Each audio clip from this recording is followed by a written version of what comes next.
Hi friends, please subscribe to Amravati Media and press the bell icon for more latest updates.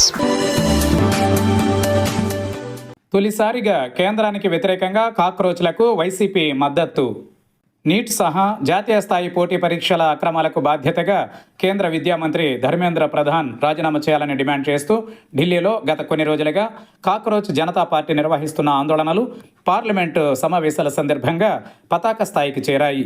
Delhi Jantar Mantar నుంచి parliament మార్చ్కు బయలుదేరిన విద్యార్థులపై పోలీసులు చేసిన బలప్రయోగం తీవ్ర విమర్శలకు కారణమైంది. ఈ నేపథ్యంలో ఏపీలో విపక్ష వైఎస్ఆర్సీపీ స్పందించింది.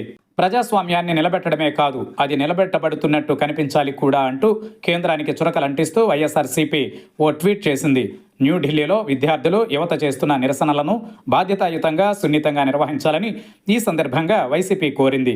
ప్రభుత్వాలు వారి నిజమైన ఆందోళనలను ఆలకించి అర్థవంతమైన పరిష్కారాల దిశగా కృషి చేయాలని సూచించింది. శాంతియుత నిరసన అనేది ఒక ప్రాథమిక ప్రజాస్వామ్య హక్కు అని, అదే సమయంలో ప్రతి ఒక్కరూ సంయమనం పాటించి నిరసనలో శాంతియుతంగా ఉండేలా చూడాలని కోరింది.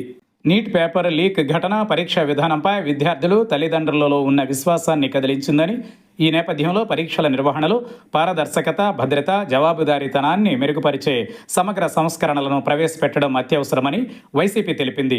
ఏపీలో కూడా డిఎస్సి పరీక్షలలో లీకులు, అవకతవకలు, అక్రమాలకు సంబంధించిన ఆధారాలు వెలుగులోకి వచ్చాయని, ఈ విషయాన్ని రాజకీయ వివాదంగా పరిగణించకుండా ఒక స్వతంత్ర సంస్థతో నిష్పక్షపాత విచారణ జరపాల్సిన అవసరం ఉందని వైసీపీ సూచించింది.